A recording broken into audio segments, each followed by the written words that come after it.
Praise the Lord. जय मसीह की सभी को। We're going to quickly look at a scripture. हम एक वचन को देखेंगे This is found in Joel chapter 1. और ये जो है योवेल एक अध्याय में मिलता है। Verse 14, the Bible says, call a fast and gather the whole nation to fast. और वचन 14 में कहा गया है कि पूरे जो देश के लोग हैं सबको बुलाओ उपवास और प्रार्थना के लिए। Prophet Joel is calling everybody to fast and pray, and we're going to look at the context of it and the blessings of it. और यहाँ जो योवेल जो भविष्यवक्ता है वो सभी को वहाँ उपवास रखकर प्रार्थना करने के लिए बुलाता है और हम इसको देखेंगे कि ये किस बात में कहा गया था और इसका जो आशीष है वो क्या है। The context in which he calls people to fast and pray. और ये किस लिए कहा गया था उपवास रखने के लिए। The Bible says the fields in verse 10 that the fields were wasted.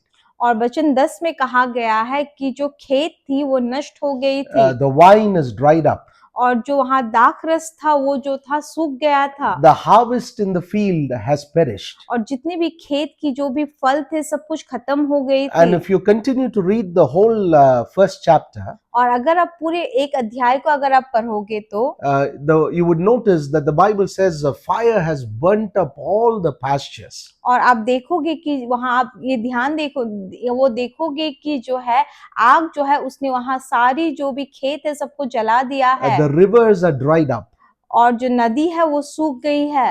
The people, the country has economically and spiritually become very worse. और जो देश है वहाँ के लोग जो है वो आर्थिक रूप में और जो आत्मिक रूप में जो है वो बहुत बुरी अवस्था में चले गए हैं। Even in their fields, even little fruit was not left out. और उनका जो खेत था वहाँ थोड़ा भी फल नहीं था, बचा नहीं था। There was a big natural disaster where locust came and ate up all of their agricultural produce. और वहाँ एक ऐसा महामारी आया कि जो टिंडिया थी वो आई और उसने आके वहाँ जितने भी खेत की जो भी चीजें थी सब कुछ खा दिया।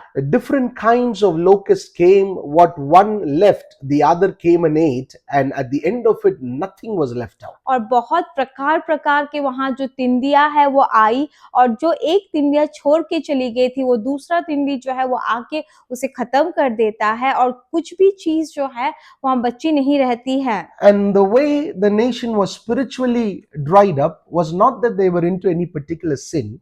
और उस प्रकार से जो लोग जो थे जो आत्मिक रूप में सूख गए थे वो इसीलिए नहीं था कि वो वहाँ कुछ पाप में फंसे हुए थे। Because in all the 3 chapters in Joel, you would notice he is not talking about any specific sin. और अगर आप योवेल के जो 3 अध्याय जो है उसको अगर आप पढ़ोगे तो आप देखोगे कि वहाँ जो है वो किसी भी पाप के बारे में नहीं बोल रहा है। There was no adultery, there was no murder, there was no sinful behavior. और वहाँ कोई व्यभिचार नहीं था, कोई हत्या नहीं थी, कोई भी पाप से भरी काम वहाँ नहीं हुई थी। There was only one problem, people were godless. और वहाँ बस एक ही समस्या था कि लोग जो थे वो परमेश्वर रहित थे।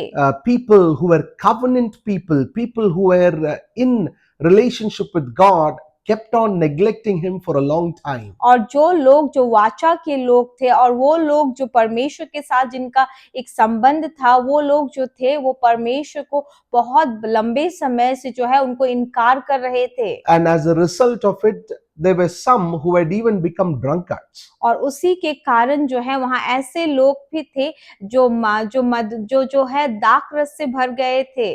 And spiritually they were completely godless. और आत्मिक रूप से जो है वो पूरी रीति से परमेश्वर रहित बन गए थे। And after the problem, the natural disaster of the locust happened, और जब ये टिंडियों का जो एक समस्या वहाँ हुआ and after the fire had burnt up and the rivers were dry, after the fire burnt up, the fruits and the rivers became dry.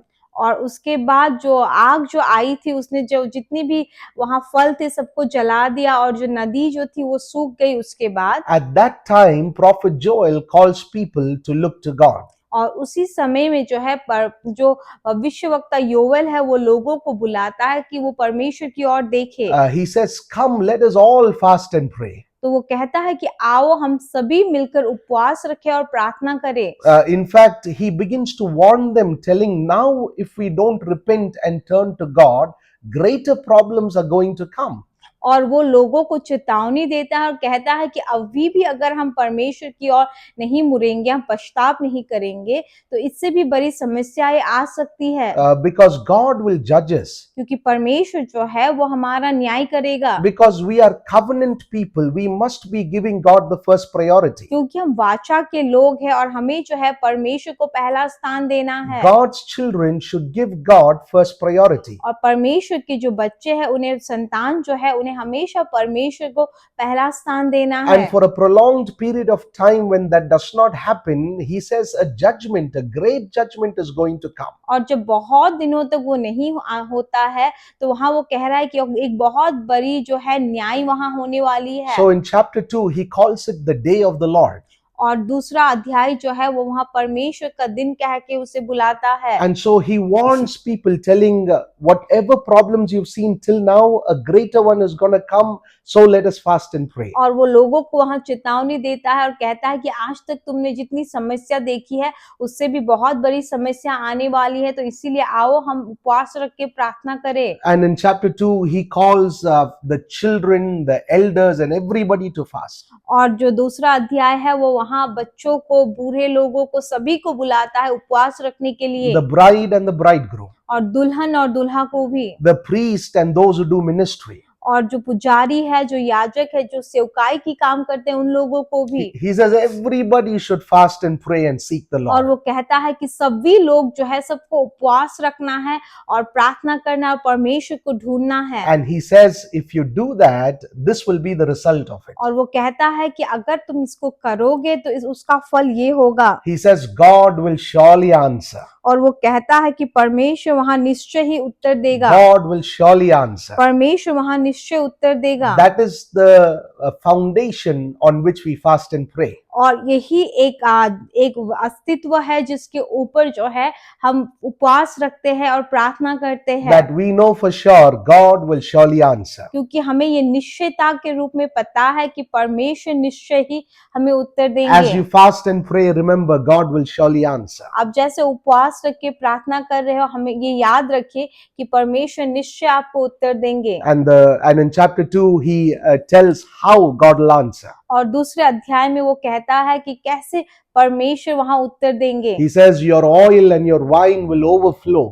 और वो कहता है कि आपका जो तेल है और जो दाख रस है वो उभर कर गिरेगा। He says how there will be great abundance. और वो कहता है कि कैसे वहां बहुतायत की आशीष होंगी, How the dried up rivers will begin to flow again. कैसे वो जो सूखी हुई नदी जो है वो फिर से बहने लगेगी। And twice he mentions that those who trust in the Lord this way, through fasting and prayer, shall not be put to shame. और वो जो है 2 बार इसे कहता है कि कैसे जो लोग परमेश्वर के ऊपर विश्वास रखता है, इस प्रकार से जहां वो उपवास रखकर प्रार्थना करते हैं, वो कहता है कि वे लोग कभी भी निराश नहीं होंगे। God will not let you be ashamed. और परमेश्वर उस प्रकार के लोगों की आशा को कभी भी खत्म नहीं होने And then देंगे। he says the latter rain and the former rain shall fall upon you. और वो कहता है कि पहली वर्षा और जो अगली वर्षा है वो भी आएगी। And he talks about how what the locust and the worms have eaten up,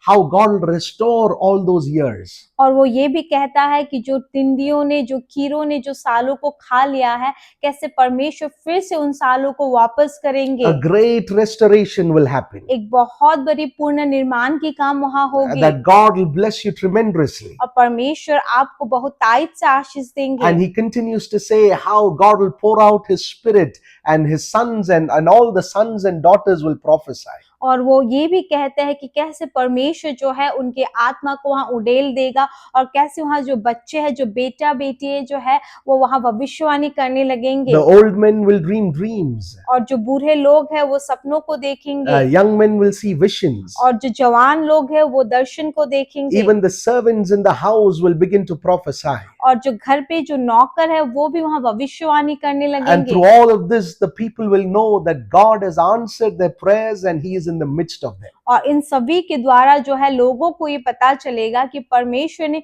उनके प्रार्थनाओं को सुना है और उनके बीच में वो है। And so let us seek the Lord with all our hearts. और इसीलिए हम अपने पूरे हृदय से परमेश्वर को ढूंढे। And as we take time to fast and pray, God will do great things. और जैसे हम समय लेंगे उपवास रखने के लिए, प्रार्थना करने के लिए, परमेश्वर वहां महान कामों को करेंगे। In fact, in chapter 2, one of the things he says is this. और दूसरा अध्याय में एक ऐसी बात परमेश्वर कहते हैं, वो है ये। He says, those who call on the name of the Lord shall be delivered. और जो कोई भी परमेश्वर के नाम को बुलाता है उनको वहां छुटकारा मिलेगा। So in fasting and prayer, they called out to God. और उपवास और प्रार्थना में उन्होंने परमेश्वर को पुकारा। Let us do the same. हम भी उसी को करें। Maybe you're not in some big sin. और शायद आप बहुत बड़े पाप में शायद डूबे हुए नहीं हो। Maybe you're living morally a good life. शायद आप नैतिक रूप से एक अच्छी जीवन को जी रहे But हो, that is not enough. पर वो काफी नहीं है। Let us seek the Lord. हमें परमेश्वर को ढूंढना Let है। us call out to Him, cry to Him with all our hearts. हमें परमेश्वर को बुलाना है और अपने पूरे हृदय से उनको बुलाना है। And as we do that through fasting and prayer this month, और जैसे हम वो उपवास और प्रार्थना को इस महीने हम करेंगे, all the blessings written in Joel chapter 2 may be yours. और जितनी भी आशीषें जो योवेल के 2 अध्याय में लिखी गई है वो आपका हो जाए। God bless you. परमेश्वर आपको आशीष दे।